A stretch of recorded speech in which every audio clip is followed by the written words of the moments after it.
Good morning, good evening, good afternoon, in case someone's joining from Europe as well.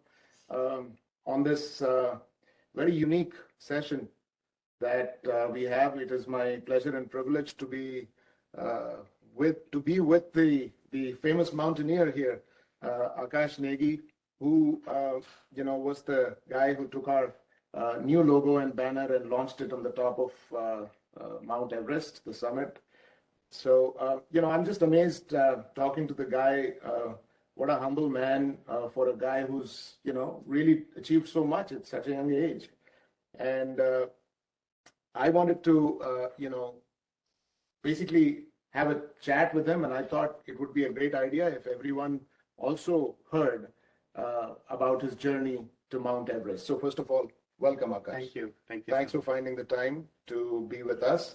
And I really wanted to just take the whole audience through that journey with you, right? Understand what is it that you went through, going through this entire experience of climbing the highest point in the world, right? So why don't you firstly, tell us a little bit about yourself, where you grew up, who you are, what you do today as, a professional and everything. Yeah. So thank you so much for having me. My name is Akash, as you all know. I was born in India. I lived there for the initial 14, 15 years of my life. And then we moved here. We met great people like you around, Yes. Very good family friends. Pleasure. So I then graduated from Rutgers University, which is close by, which is where his daughter goes, by the way, now. So I graduated from there, and then I started working in the cybersecurity space. So right now I'm with JP Morgan Chase as a cybersecurity person. You're a vice president at JP Morgan Chase. And that's the professional side of things, boring stuff. Other than professional side of things, on the side, I also do a lot of outdoor activities. So I'm into hiking, mountaineering. I recently got interested in running, so I'm starting to do a little bit of that. But I really enjoy being in the outdoors. So we have these camping trips that we often do. I love attending those. And I am doing, as we'll talk, this whole program about mountaineering. So there's many more peaks that I want to conquer. The camping trips that we did together, right? Yes, exactly. A lot of them. So, and those were actually, when I was younger, those are actually an inspiration to get into this. Oh, wow. So I'm in a way instrumental in getting this done. You have the credit. Thank you. Thank you. So just for everyone's benefit, we, for years, I think almost like 12, 15 years, we had this camping activity that we used to do. So for 3 nights, we would go to a jungle, really, a wooded area where we would pitch like 8 or 10 tents and then live there like a village for the next 3-4 days. And all the cooking outside, all the activities outside, hiking, swimming, trekking, whatever we are doing. And just in the outdoors, no electronics, no laptops, no network. Nothing at all. No electricity either. Yeah. So I never thought of that. Yeah, so actually, it is. When I was just thinking about it driving yesterday, that's one of the things that inspired me. Very good. Awesome. So how did you get into mountaineering? I mean, from camping to mountaineering, it's a journey. So I was always interested in it. I'm from Uttarakhand, North India. So we grew up in the mountains, and I used to see these huge peaks, Badrinath, Kedarnath, Nanda Devi, these majestic peaks, very, very big. And I always used to wonder what goes on there. Who are the people who actually go there? If I have the skills and I have the necessary logistics all set up, would I be able to do it? How does it feel like when you're actually doing one of these climbs? Because we used to hear in the news channels that, these climbers from Italy and Europe, these are coming to the Himalayas for climbing. They're doing a lot of expeditions. Right. So I always used to wonder. When I came here, I saw that it was more accessible here. You just have to get into a school, training school, and they handle all the logistics for you, all the permissions, everything. You just have to be there and follow what they do. So that's how I got started. My first climb was in Mount Rainier in Washington. Washington State. Yes, Washington State, Mount Rainier. Um, and that was a 7-day school, glacier school. So the end of the 7 days, the last day was our summit day to Mount Rainier. So that was my first ever mountain. How high was Mount Rainier? It's around 15,000 feet. And Everest is just double the size. Everest is almost double the size, yeah, 29 something. Okay, awesome. And which year did you do this Mount Rainier? This was in 2015, New Year. So actually, New Year we were standing on the top. So was that your first? Yes, first time ever. First time ever. Yes. And how old were you when you did that? About 25. So wow. So till the age of 25, you never had worn hiking or mountaineering boots. No, never.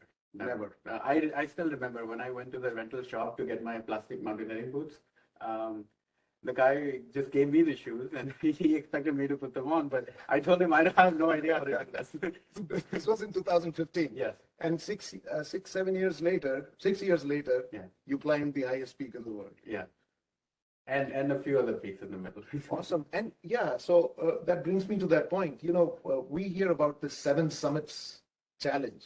And I think Sona had sent out this note also talking about how, and by the way, I didn't remember all those 7 summits names, but I read it in Sona's email. Yeah. So what is this 7 summits and what are you, is this like a challenge everyone does? Yeah, no, not everybody has to do it. I mean, it's something that people choose to do. So I chose to do the 7 Summit Challenge. What it means is you have 7 continents in the world.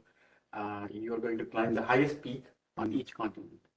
So depending on, we were discussing this yesterday, depending on the geological definition and the political definition, Europe and Australia are a little different because they have, politically, Europe is some of the definition of Europe, yeah.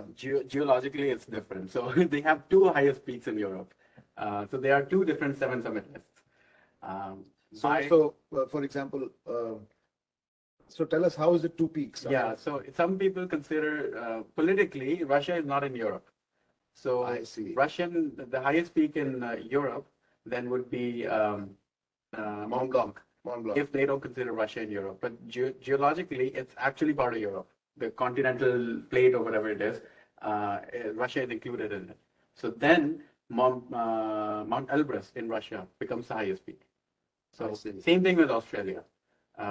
What is the plate? The plate consists of the Indonesian country, or the country right next to Indonesia, Papua New Guinea. I see. That's in so Papua New Australia. Guinea is in the same. It's in the same tectonic plate. Tectonic plate as Australia. Yes, that's why in the geological definition, Carten's Pyramid, which is in Papua New Guinea, that's the highest peak in Australia. But politically speaking, Australia is just Australia. It's just the island. Correct. So then there's another peak in Australia, which is extremely easy. I mean, people drive up to that peak. Awesome. So essentially 7 summits means 9 summits then. Yes, it does. Yeah. I'm actually going to climb all of these, both the list. So politically and geologically, Yeah. you would have Just settle the debate because some people don't consider your summits to be complete unless you do this, unless you do that. So why not do everything? Yeah. It's And I hear the Australian peak is really not. Oh yeah, it's like nothing. Yeah, you can drive up. So You can drive up to the peak. Yeah. So that's the easiest one yeah, that's the easiest one. of all the peaks. Yeah. Interesting. Very interesting. So this out of the 7 summits, how many have you done already? Yeah, so I have completed 4, including Mount Everest, most recently, and then I have 3 more remaining. Or actually, Which 4 have you done? I have done. So I'll start from the beginning. Back about 3 years ago, I did Kilimanjaro. That's in Africa. That's the highest peak in Africa. Where exactly in Africa is It's Kilimanjaro? in Tanzania. Yeah. Okay. So you have to fly to Tanzania to do that? Yes. Yeah, you have to fly. And there's a funny story with it. The plane that goes from Amsterdam to where does it go? Kenya, I think.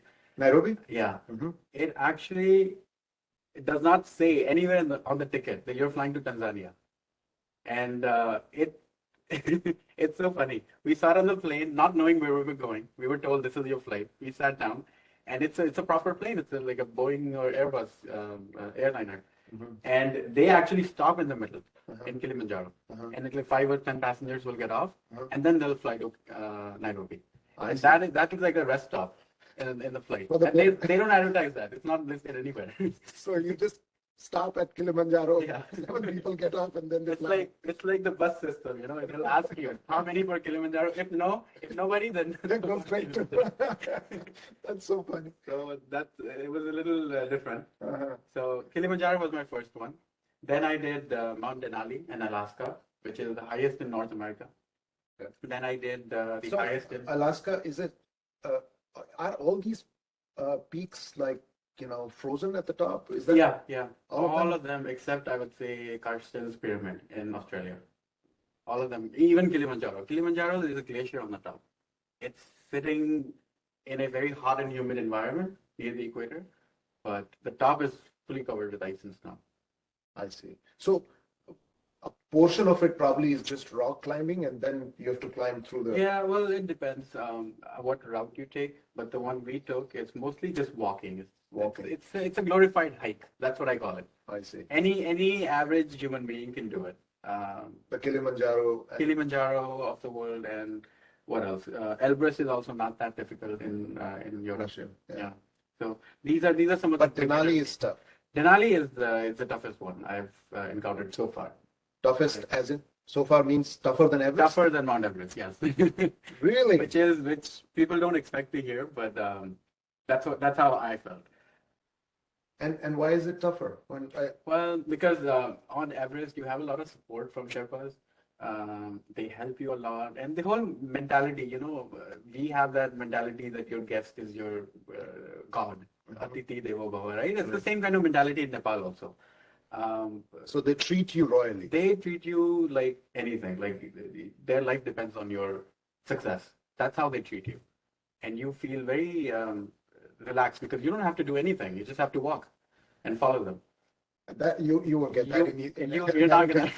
You don't get that. In Alaska, you don't get that. In Alaska, the mentality is, you came here for this mountain. Your problem. It's your idea. I'm gonna show you the way. If you can follow, good for you. If you cannot, then you're failure. Too bad. Very good, very good. So Kilimanjaro, Mount Denali, which are the And then I did Aconcagua in South America. Yeah, that's in Argentina. And after that, then I did Mount Everest in Nepal. So in Argentina, this you go to Buenos Aires. Well, no, I went to Chile, Santiago, and then it's just a 20-minute flight to Mendoza. So it's on the Chilean side of Argentina, not on the side of Buenos Aires. So you have now covered Asia, South America, Yes. and Africa. Africa. Yes. So what's left now is Australia Yes. and Europe. And Antarctica. And Antarctica. Yes. What is in Antarctica? Antarctica, they have this mountain called Mount Vinson Massif. Uh-huh. It's called massive, but it's not massive. it's the same height as maybe Mount Rainier in Washington, 15,000 feet. Relatively easy, but just the trouble of getting there. It costs a lot of money. It costs almost the same as Mount Everest. Right. But a bulk of that, I would say $15,000 to $20,000 of your trip is just going for the chartered flight that you're going to take from Chile to Antarctica. So it's extremely Oh, expensive. it also goes from Chile. Yes, you have to go to the southernmost point in South America, which is this place called Punta Arenas in Chile. So that's so close to the South Pole that, penguins can live there. You see penguins In that southernmost the point. southernmost point of Chile, yes. So from there, you have to take a chartered flight. All the climbers take that, all the guides and climbers. And then they drop you off at Union Glacier in Antarctica. And from there, you take a smaller flight, Twin Otter, to your active base camp. So logistically, is that one of the toughest? Logistically, yes. By far, Antarctica is the toughest because just the expense of getting there, and not only the expense, the weather also, because there's only one flight that goes. And If for some reason they have a problem with their old Russian plane, then your flight is canceled. And the weather windows also, they need to look at the weather and everything. So it's logistically, yeah, Antarctica is by far the toughest. I want to say this for everyone's benefit, right? I have spoken to Akash so many times, but every time I speak to him on the subject, I learn new things. So, that shows the richness of the experience that you have collected over so many different expeditions. So, coming back to our Everest hike. So, how long does it take to prepare yourself for something like that? And I also want to know, to plan something like this, how are you able to take so much time off work? Yeah, that's a very good question. Everest takes anywhere from 60 to 70 days. That's around 2 months. Why it takes that long? It's not that far. I mean, if you start from the bottom of the mountain all the way to the top, just if you're walking in one go, it's probably going to take 5-6 days to reach the top, and then 3 or 4 days to come down. Summit and back. Yes, so around 1 week or 8-9 days to do the whole thing. But human body is not designed to survive at that altitude. So the thing is that we need to acclimatize our body. We need to go up a little bit, up to camp 1 or 2, and then come down. Then we need our body to rest and recover, make more red blood cells so that we can utilize that lower oxygen in that kind of elevation. And then the next time we'll go higher up to maybe camp 2 or 3, and then we'll come all the way down to base camp again. So these rotations that you do, these adjust your body slowly over time. So that's the reason. Over 60 days, an average person would do maybe 3 or 4 rotations up the mountain. So they are actually not climbing Everest once. They're climbing it many times because you're going up and down the same road. So for one, attempt to go to Everest, how many rotations typically one has to do? Typically, if you're doing the 60-day program, you would have to do at least 3 rotations. So 3 rotations up and down, and then the final summit push, which is going to take you to the summit and then come back down. And the rotations are from base camp up? Yes. Rotations always start at base camp because that's sort of your comfortable level where you rest and recover. So in mountaineering, there is this saying, you walk high and sleep low. That means you hike up to a certain elevation, let your body adjust for a few hours, and then come back come back down and sleep, so that at night your body will acclimatize. Yes, it will produce more red blood cells, and it will rest and recover for your next attempt.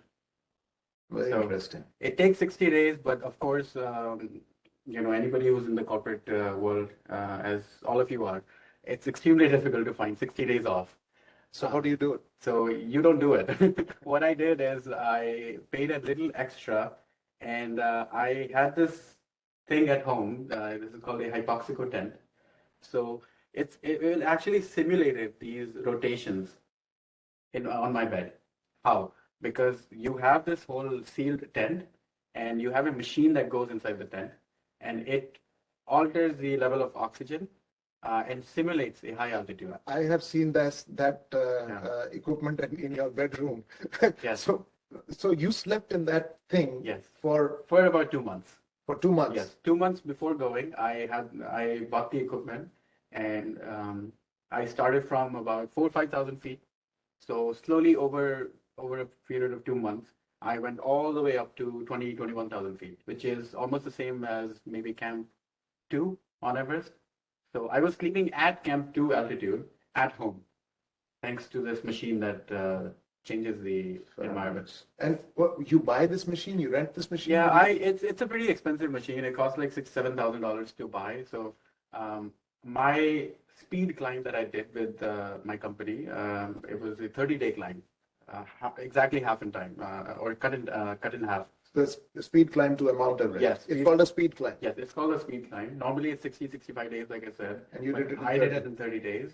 So included in that program is a couple of other things, like a helicopter flight from Kathmandu to base camp.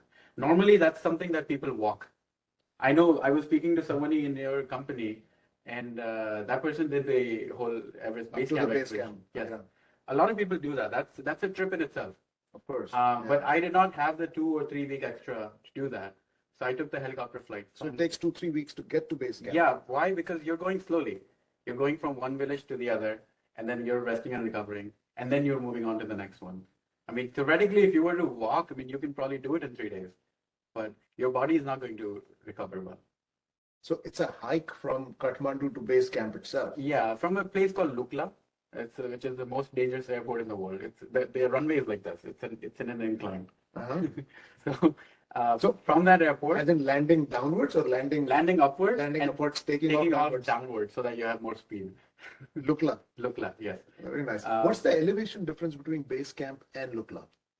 I think so. Base camp is at 17,500, 600 feet, and Lukla, I am not 100% sure, but I think Lukla is around 12,000, 11 or 12,000. So that elevation difference of 6,000 feet Yes. is sufficient that you should rest and recover in between. Yes, exactly. It's around 2,000 meters, so 2 kilometers elevation difference. Elevation difference. So that's a lot. That's a lot. Every day in mountaineering, they say you should gain no more than half a kilometer. Even that's an extreme. So if you're gonna go that route, and the thing is, from base camp, you're not just gonna turn around. You're gonna stay at base camp for 60 days. So you need to be extremely acclimatized, extremely well acclimatized. Mhm. That's the reason the whole journey to base camp takes such a long time. And I was able to cut down on that. I did it in 45 minutes in a helicopter. I So see. that was one of the reasons.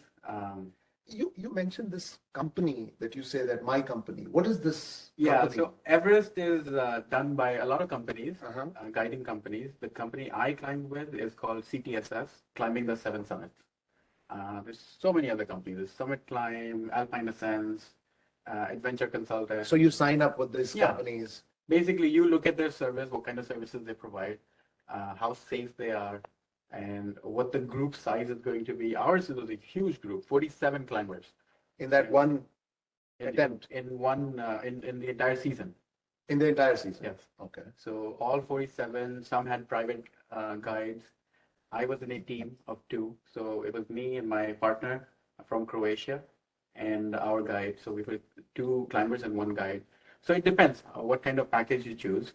But altogether at base camp for our company, there were 47 climbers. Wow. Very interesting. And out of these 47, just out of curiosity, how many made it to the summit? 11.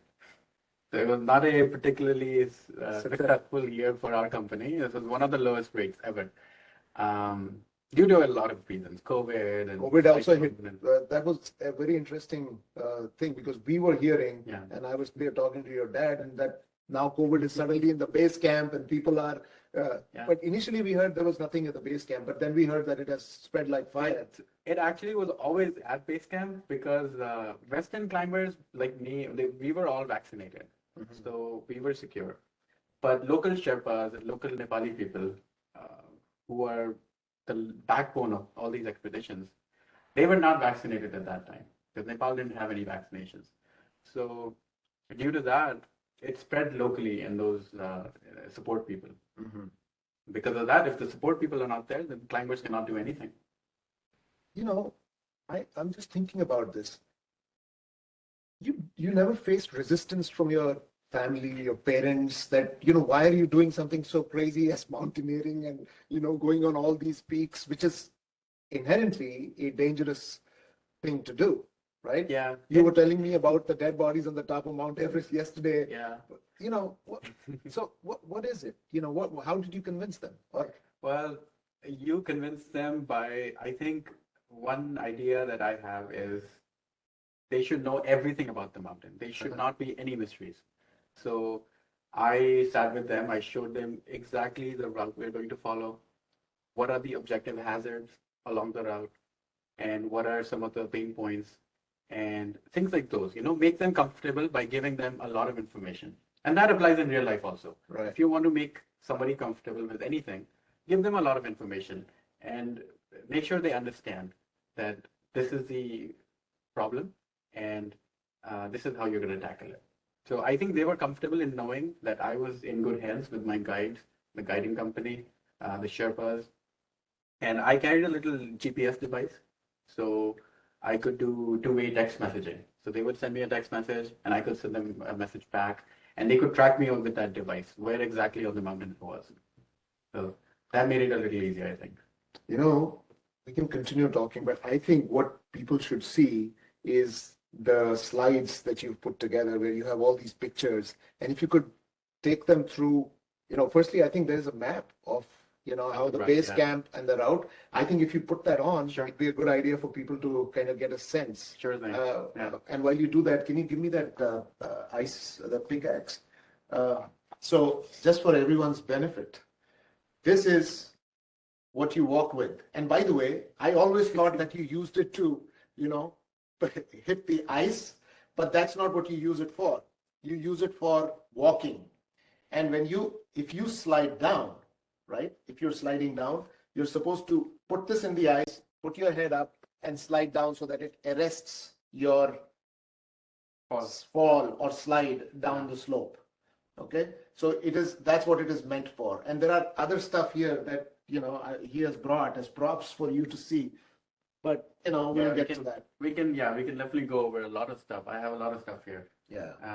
That is probably going to be new to Correct. everybody. What is this, by the way? These are the boots that you use. Mm-hmm. These are triple layer boots, and these are pretty darn heavy. I would say probably 3 pounds, Yes. 2 pounds each. Easy 3 pounds, yeah. And these are triple layer. These are called triple layer because they have 3 layers. So inside the boot, you've got this bootie, and this is what you wear inside. And then on top of this, you have this hard layer, which is fully waterproof and Sit down. and pretty warm. And then on top of that, you have this neoprene layer. So these 3 things together will keep you safe. These are 8,000-meter boots. So on smaller peaks like Mount Denali and Kilimanjaro, you're gonna boil your feet. On this. Yeah, they're too warm for that. So these are only for peaks which are over 8,000 meters. So in India, Nanda Devi is the closest. So other than Nanda Devi, you wouldn't use this in India ever. Because this is too warm for lower altitude. Well, Jasper's very interested. Say hello to Jasper. Jasper, say hello to everybody here. Okay? All right, now go sit there. All right, so I will take all the viewers through Mount Everest from base camp all the way to the top. We're going to do it in 10 minutes. Okay, cool, awesome. This is what we call armchair mountaineering. You don't have to, from the comfort of your home, from the comfort of your couch, from base camp to the summit. We'll join you there. All right, so this is going to be our route. As you can see, we are going to start from base camp and we're going to pitch 4 camps in the middle. We have camp number 1, camp number 2, 3, and 4.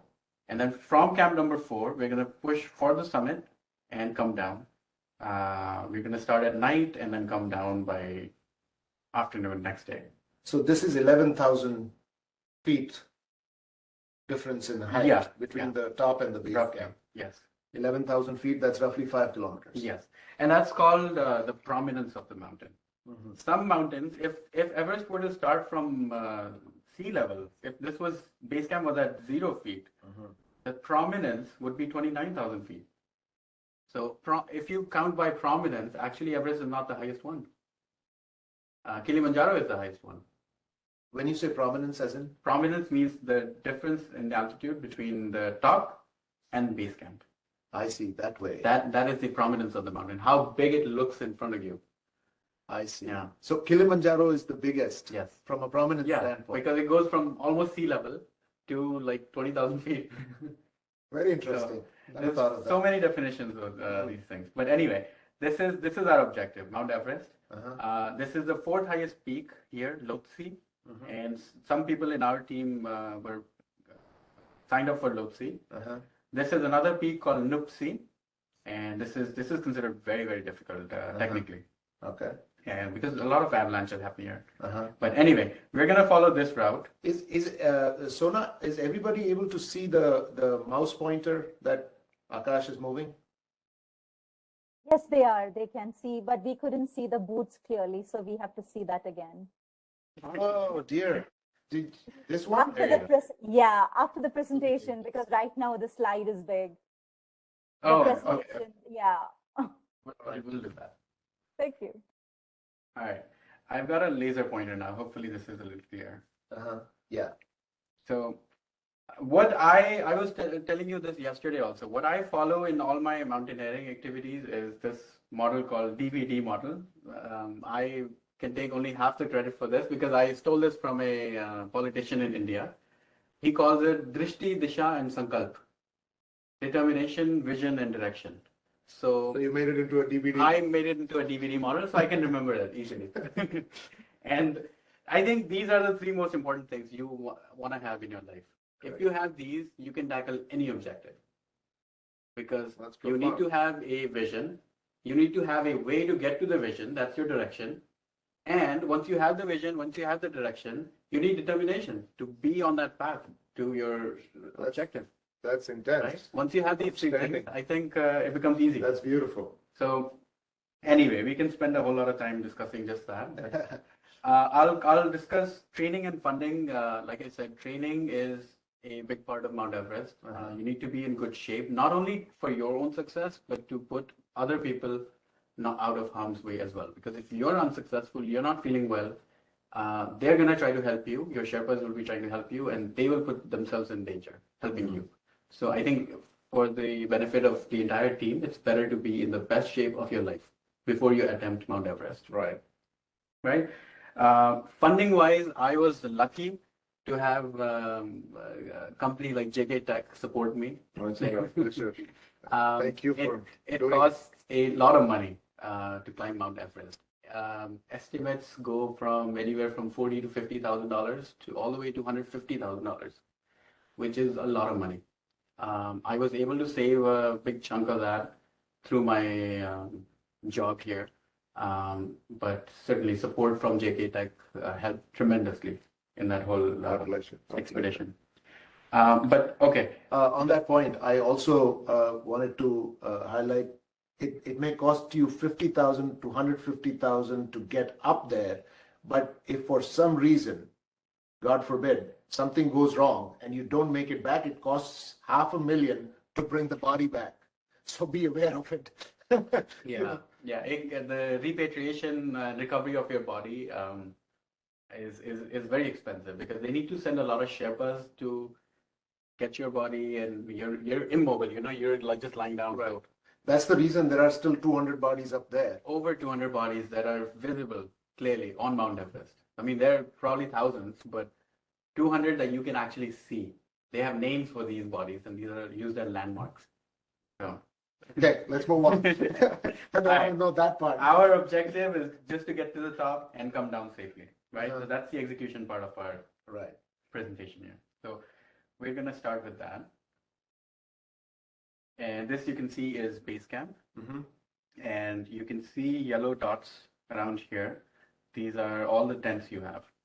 And this whole river of ice, this is the glacier. This is called the Kombu Glacier. And this is the ever-moving one. This flows all the way from the top, and it forms into a river of glacier. So these icicles and penitentes, as they're called, they move anywhere from 5 to 6 feet every day. So that's the reason why you don't want to be in this area a lot if you don't have to. Right. Because it's very unstable and it moves a lot. So our tents were set up right in this area, right next to those. And we're going to begin our climb now. So week 1, we are just arriving at base camp. You can see the climbers, they're just being welcomed at base camp. Right. It's all fun and games because you're getting adjusted to the new area and you're meeting new people from all around the world. Right. And because we're doing a speed climb of 30 days, we took the helicopter from Kathmandu to base camp. Okay. And we're going to rest at base camp for a few days just to have our bodies adjusted. Again, the same picture. You can see Mount Everest up here, and you can see the plume of ice and snow blown off by the wind. This is not clouds. This is the strong winds on the summit of Mount Everest. And that's blowing all of this snow. And I think I have a close-up. There we go. So this is not clouds. This is all ice and snow being blown off the top. Because it's extremely windy. If during the normal outer season, this is actually in the jet stream area. So this is where the commercial jets fly. Okay. So it's extremely windy there, over 200, 300 miles an hour. But 1 week during April, strange things happen. The direction of the wind changes. So easterly winds to westerly winds. And that 1 week, when the direction is changing, winds become absolutely zero. So that is the time you want to tag the summit and come down. If you miss that window, you're done for the year. You don't have any other opportunity during the entire. That's the time when you did the climb as well? Yeah. Okay. So everybody, all 200, 300 people who attempt the summit, they all aim for that 1 week window. Because other than that window, it's going to be extremely windy. Can't even try to get You up there. cannot even think about it. I mean, imagine right now. Yeah. Got it. So that is the top. This is, we are just practicing in the Kombu Ice Wall area, how the rope systems work, Right. and how your equipment is working. This is all brand new equipment for most of the people, so they're using it for the first time. Right. Even though they know how to use it, but you're just getting used to all your boots and crampons and your rope system. These are called carabiners, and the Sherpas will fix the rope for you like this. This is a These are prefixed. Yeah. This is what the ice doctors do? Exactly. There are 20 or 30 climbers employed by the Nepal government, and they're called the ice fall doctors, because this whole area is called the ice fall, and they're doctors for it, because every day their job is to go up and down and fix the route. all the broken route and all the ladders and everything. That must be the most dangerous job in the world. It is, yeah, and these are some of the most experienced mountaineers that the Nepal government hires. So they don't make a lot of money working for the government, but it's their way of giving back. So every few years, Very good. good climbers are expected to be volunteers for the government. Right? And once we are at base camp, you would imagine food is not going to be the most priority item, but actually food is one of the best things about base camp. Good food there, huh? Extremely good food. Here you can see our professional chef. This is the head chef, and his croissants coming up. Yeah, they're baking croissants, and they've got baking equipment. This is a full professional kitchen setup. Okay. They Awesome. had multiple stoves. They used to make pasta. They used to make anything you request, they'll be able to make. Okay. This is our fully stocked pantry with cheese and hand sanitizer, as you can see.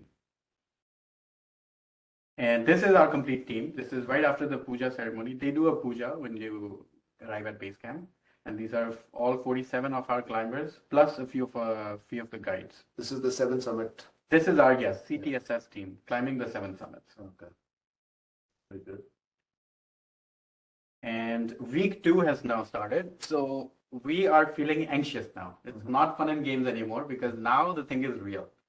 We are going to have to step on the mountain for the first time. We're going to exit base camp and do our first rotation. First rotations, as I described, rotations mean going up and down. So first one, we are going to tag camp 2 and then come all the way down. Okay. So it's going to take 2 or 3 days to get to camp 2, and then probably 1 day to come back down. Okay.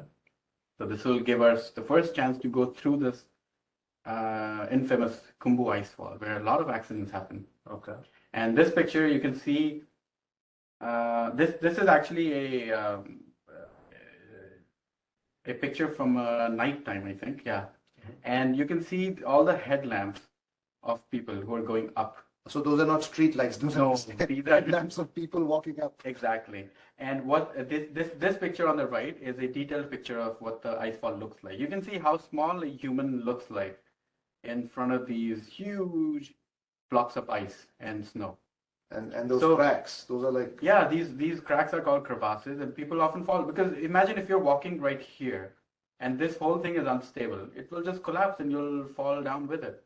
So it's very treacherous, and that is the reason you climb at night, because at night time, this snow bridge that you see right here will be steady. It's going to be solid rock steady. Yeah. Even if it's 2 or 3 inches thick, it's going to be it's going to be plenty strong. But during the daytime, when the sun hits it may be a little unstable and it may be a little dangerous.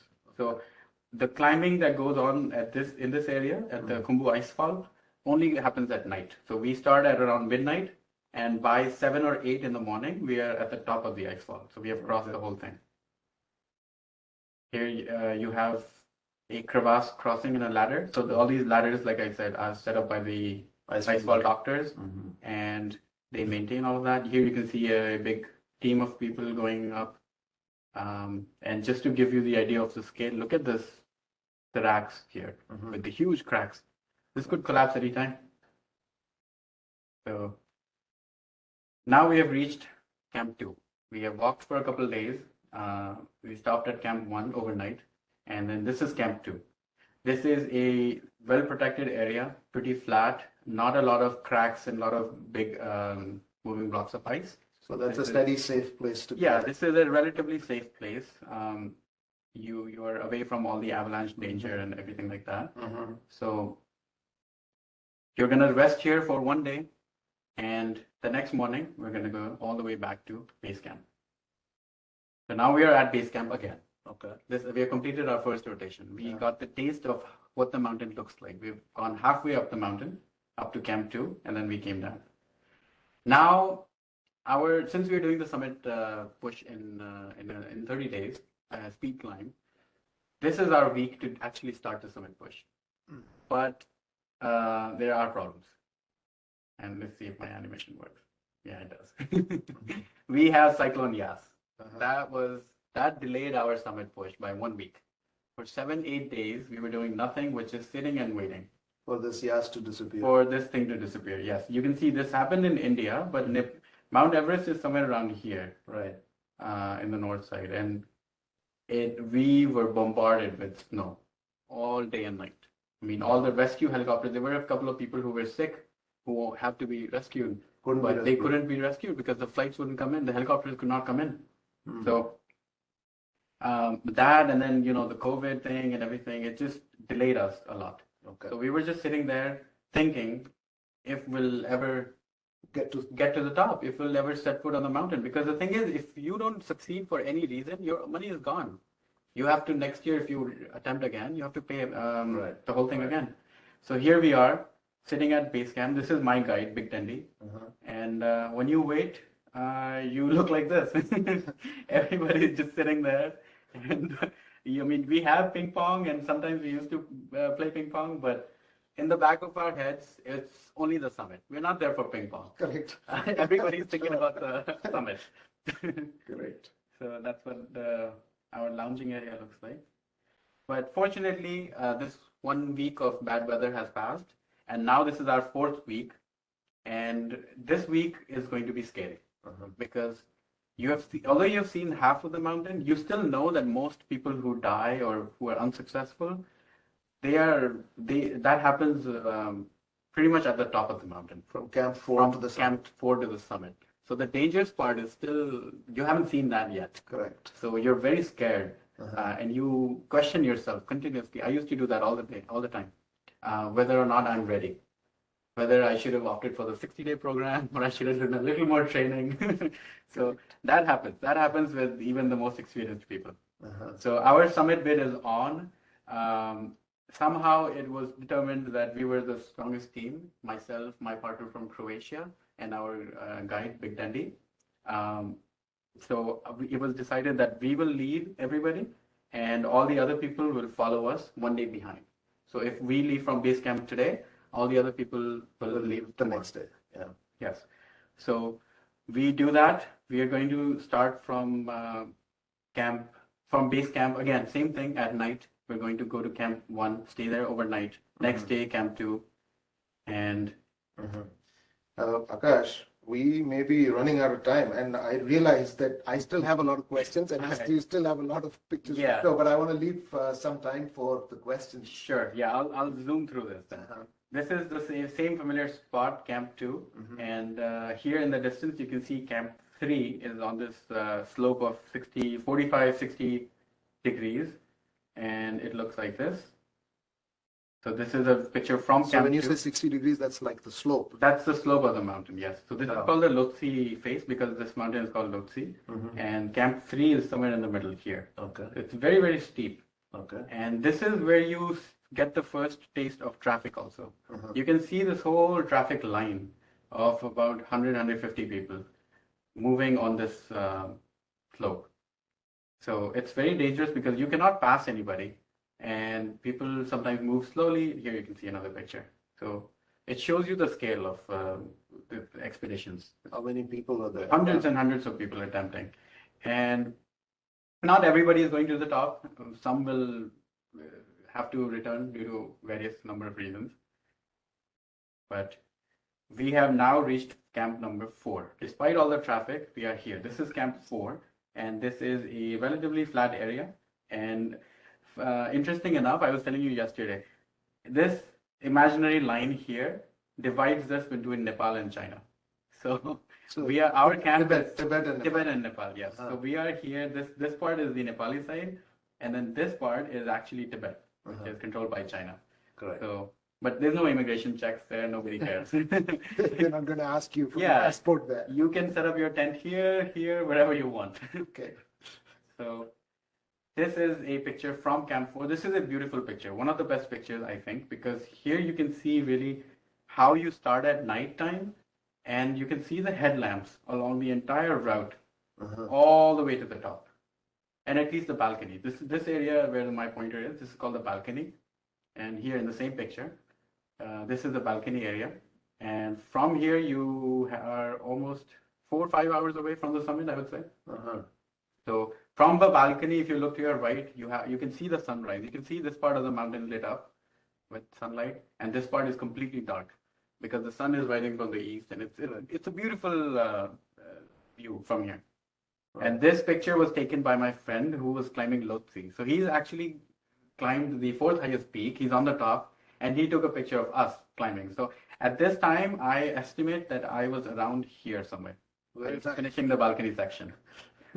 Very nice. And this is about 45 minutes from the summit. This area is called the Hillary Step, and there's a lot of bodies. I don't want to point them out in the picture, but if you look closely, you can probably see them.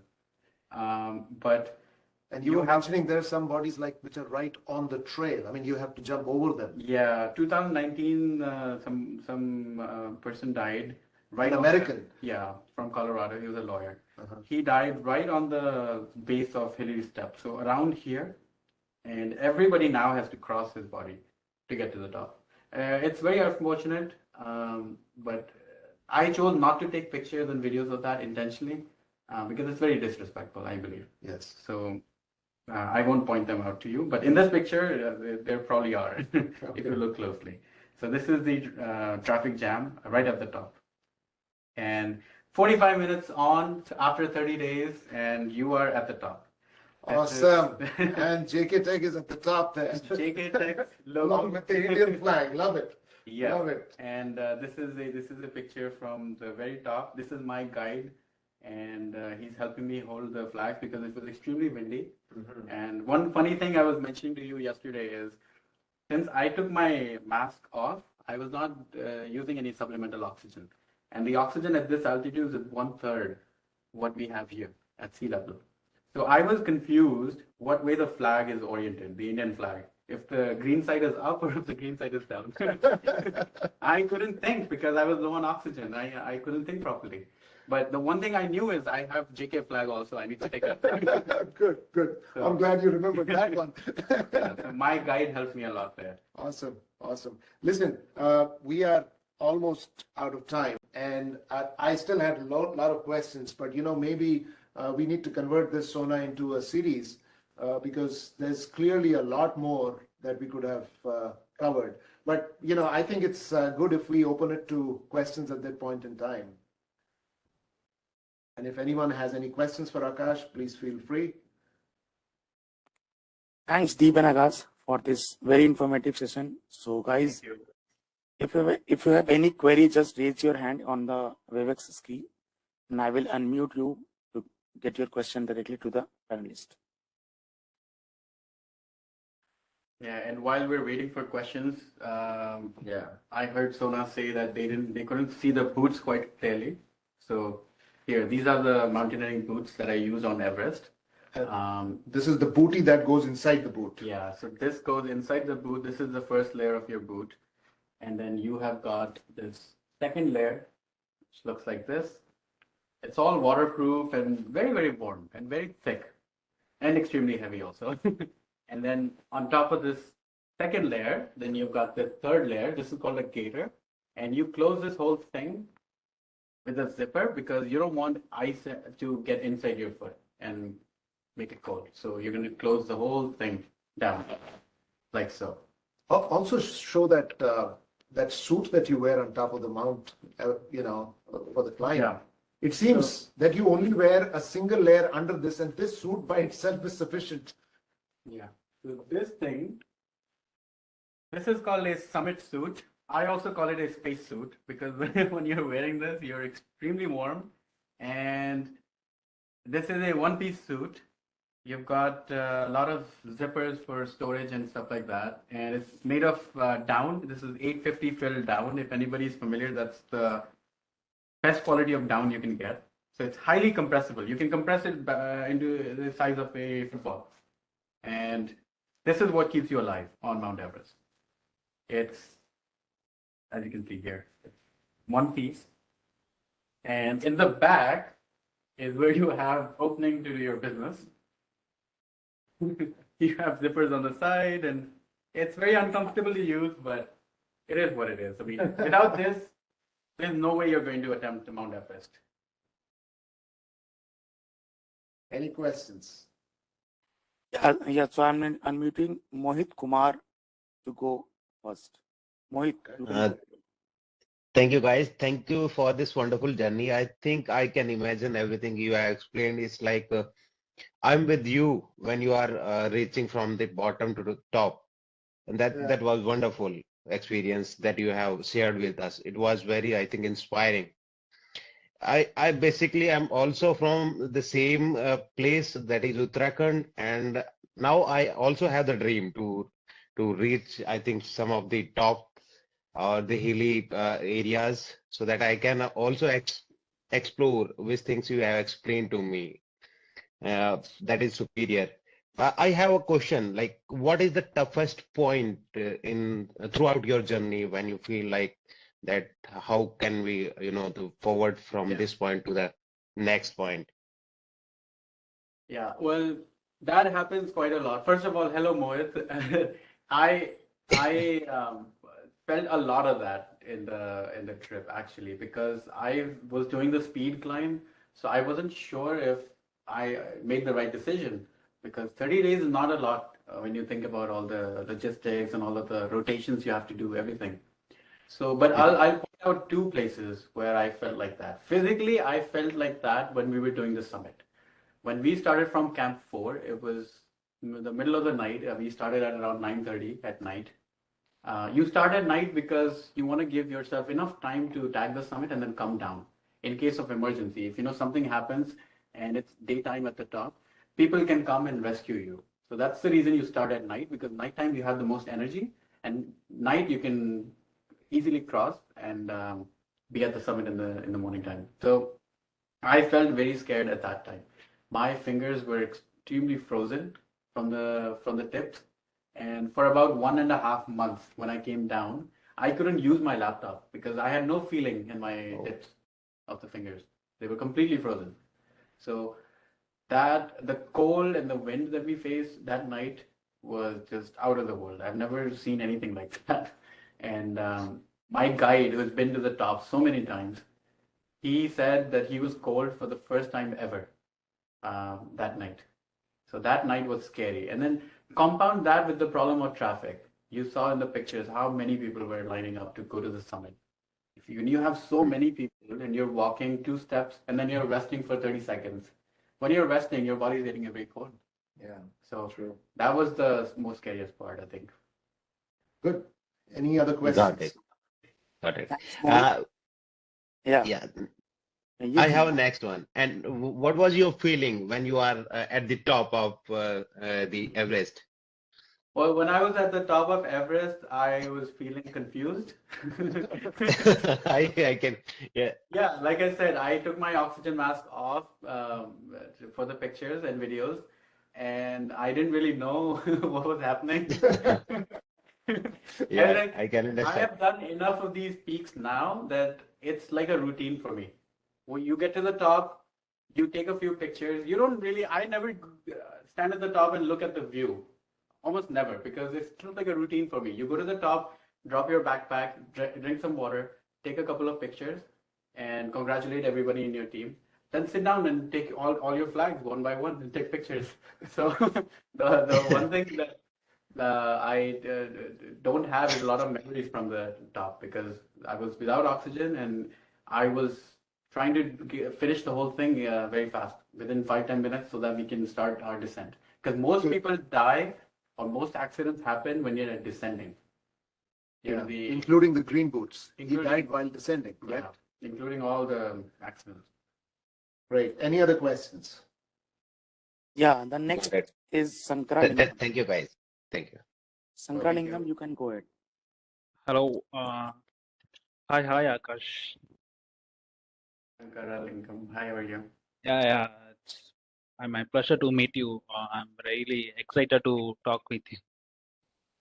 I Thank never you. imagined that I talk with a person who climbed the Mount Everest because I'm a southern part of India. I'm from Tamil Nadu, actually. Okay. Okay, my question is there any incident that happened to you? I'm asking the most dangerous incident or accident that happened to you when you climbed the Mount Everest. Could you explain about it? Not to me.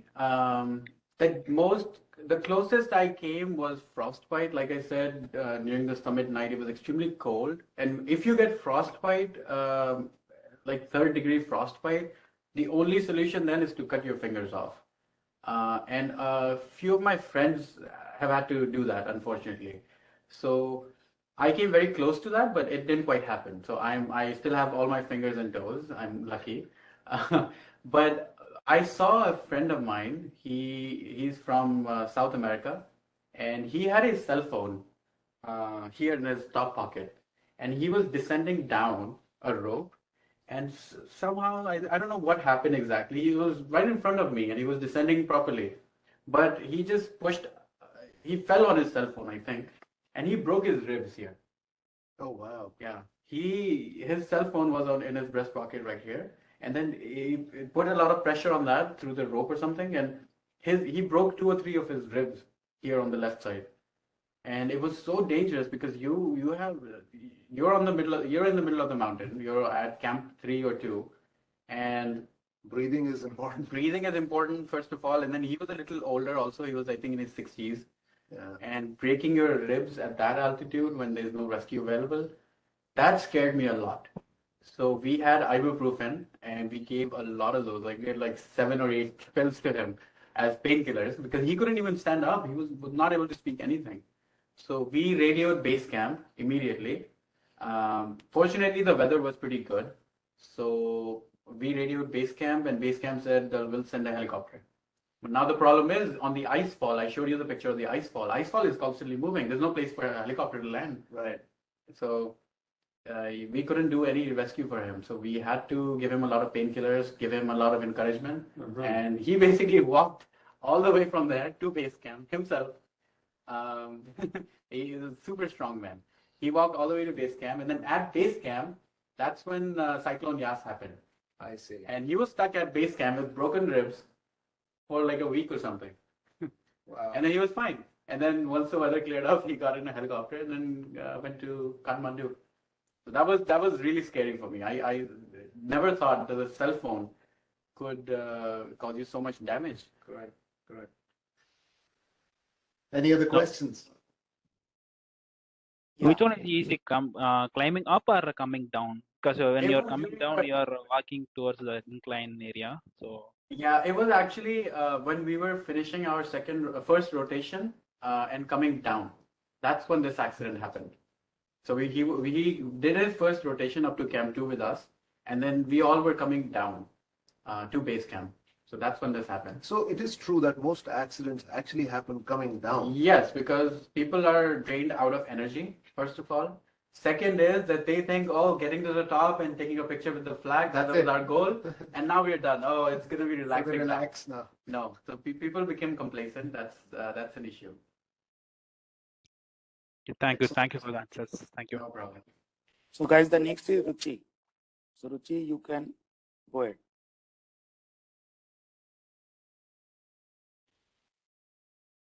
Ruchi, we can't hear you.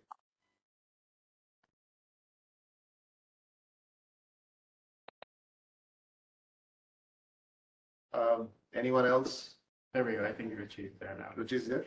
Yeah, it's something. Ruchi, can you hear us? I think some problem is there. Yeah. Oh my God. Yeah, oh my God is coming. Okay. Ruchi, we heard, oh my God. So Ruchi, can you come again? I think some problem. Okay. So next one is Prajwal. Yeah, hey, Akash. So it was pretty crazy listening to the whole episode. So it's pretty motivating as well. But then the one question that just keep on just keeps coming as like how do you manage both the worlds, like your work and also do this? So like how do you do it? Yeah, well, Prajwal, hi. That was the subject of the talk, by the way. We just, Those were my questions later, Prajwal. Sorry, this just went on. I think the most important thing is that if you have this DVD model comes into picture always. If you have that determination, I think anything is possible. I'm lucky to have a job where my company is very supportive and they support all my expeditions, not monetarily, they don't fund anything, but they give me the time off I require. So even 60 days, had I requested them and convinced them, I think it would have been possible. But since there was a 30-day speed climb option available, I just proposed that to them. I said, this is the 30 days I need off. And I had recently switched teams internally. So it was easier for me relatively because I was the freshest guy in the team. And me being out for 30 days was not going to impact a lot of things because I was the new guy. So I think the whole timing issue and everything was perfect for me. The other thing I do is I take my company's flag as well.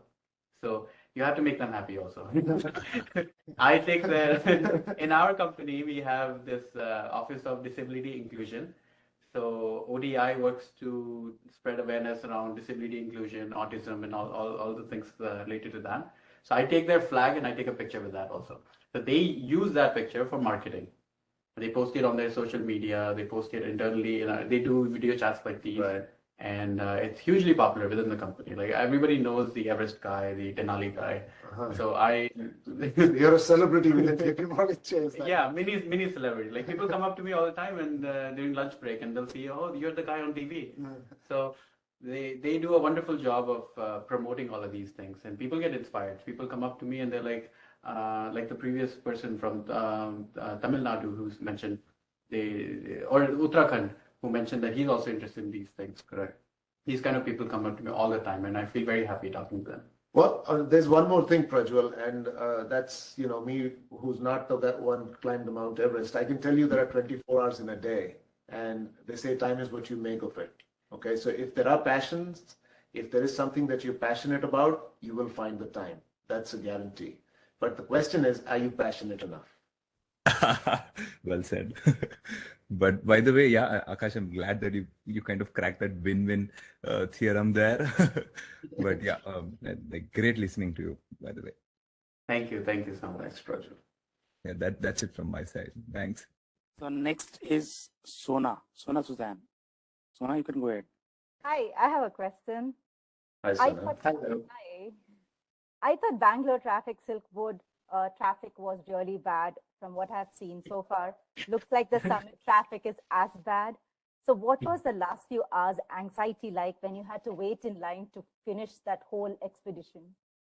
Yeah, I've never experienced Bangalore traffic, but now I feel ready and armed to handle any kind of traffic. But seriously, it was really scary because when you're at that kind of elevation, you're running low on oxygen, and not walking. You're just standing there waiting for all the other people to cross.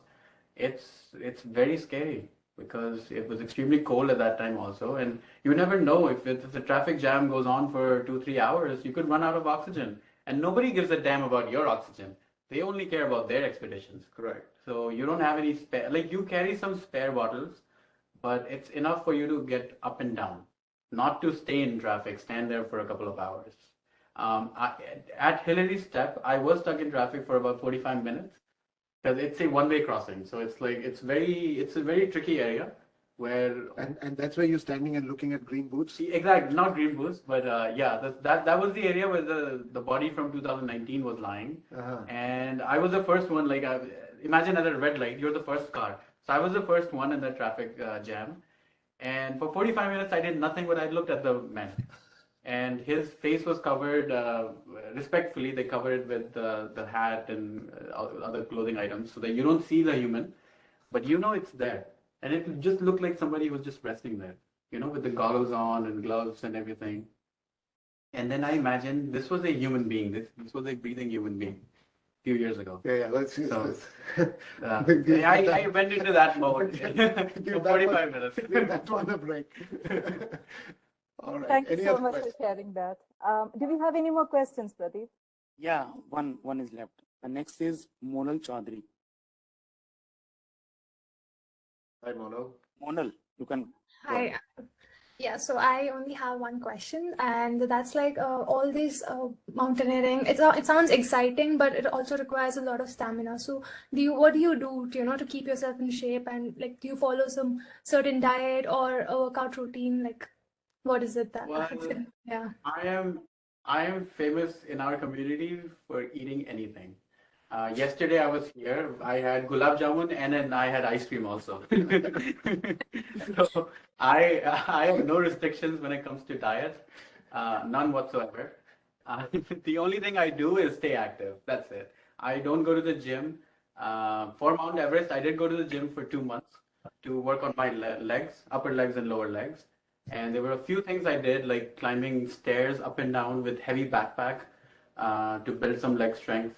I walked on the beach on loose sand barefoot because when you're walking barefoot, you work out your calves a lot more. So these are some of the training things, activities that I did, but nowhere near what other people do. Like they'll run a marathon, they'll do this, they'll go on dieting for a couple of years. I consider myself to be in average shape. I'm pretty active. Like we play tennis a lot, we go hiking around. So I think that's the best you can do. If you're terribly out of shape, then of course it's gonna require a lot of time and effort. You should probably hire a personal trainer. But if you're like me, who's just average shape, then nothing to worry about. You're fine. That's Awesome. great. That's great. Thank you. Thank you. Thanks, And by the way, everyone's benefit, this is the exact same banner that was on top of Mount Everest. So that's what we thought we'll have as a backdrop for this particular conversation. So the next is Ramandeep. Ramandeep, you can go ahead. Okay. Hi, everyone. Hi, Akash. Hello. Yeah. So, Akash, my question to you is, first of all, thank you for sharing the journey, for unveiling the flag of JK Tech. My first question to you is how fit we have to be if anyone is planning to go for such summit, and if in case if any of the human being is having any disease, is he or she allowed to go? Yeah, that's actually a good question. I think it depends on the companies. Like if you go to some of these cheaper companies who don't care a lot about safety, they're going to take you regardless because their job is to just get you to the top. And what happens to you when coming down or at the top, it's your problem. But good companies like the one I went with, they say their mission is to not get you to the top only, but to get you down safely.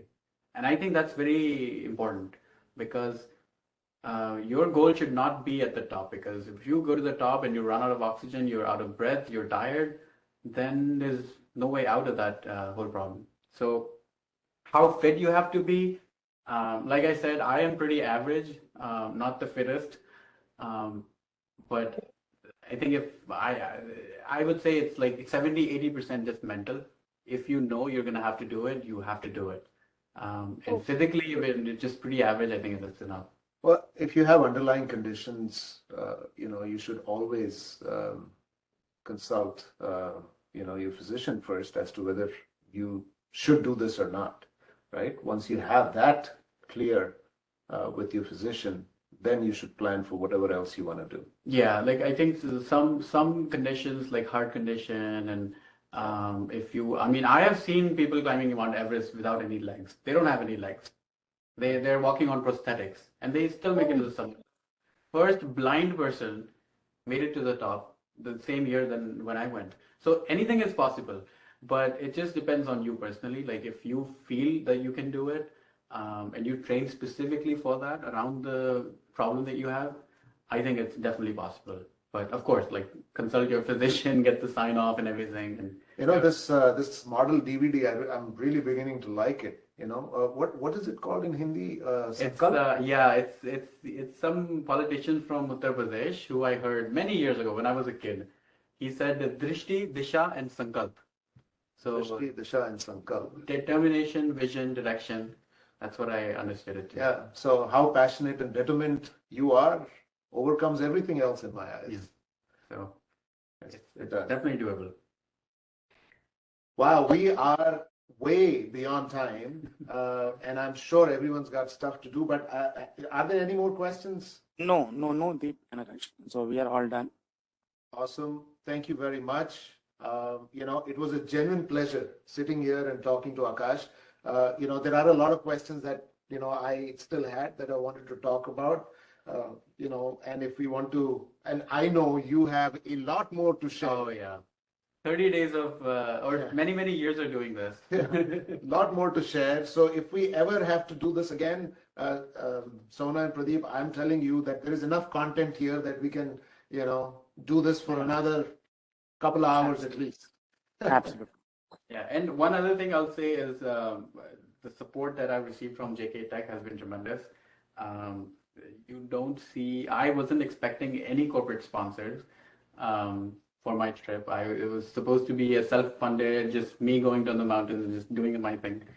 But JK Tech, when I shared my story about autism awareness and the disability inclusion part, which is the part we never got to speak about. We didn't touch on in this topic, but maybe we'll do next time. Mm-hmm. So the people at JK Tech, they were very impressed with that, and they wanted to support my mission of disability inclusion, which I climbed for. So they stepped forward. They helped fund me a portion of the climb. So I'm very grateful for that, and I feel fortunate and lucky. I saw it on their website in the About Us page that this was the first ever company whose logo was unveiled at the top of Mount Everest. That's correct. By me. That's correct. Or not by me, by anyone. Correct. So that's right. This whole transformation journey, I feel very happy to have started that with the logo. Awesome. Thank you so much. Thank you for agreeing to do that, Akash. You probably know already that every corporate presentation that we are making today actually starts with that picture. Yeah, I saw that. With you on the summit with our banner. So guys, thank you very much. Sona, thank you for organizing this. Truly appreciate it. And if we ever want to do this again, it'll be my pleasure. And I'm sure Akash will oblige by being part of it. Thank you so much, Akash. Thank you so much, Deep. Akash, you're such a great storyteller, and you just took us through the entire expedition and journey. I'm sure we'll catch you soon. Thank you so much for time, and all the best for all the expeditions that you plan to do in future. Thank you. Thank you so much. Take care, guys. Bye. Bye-bye.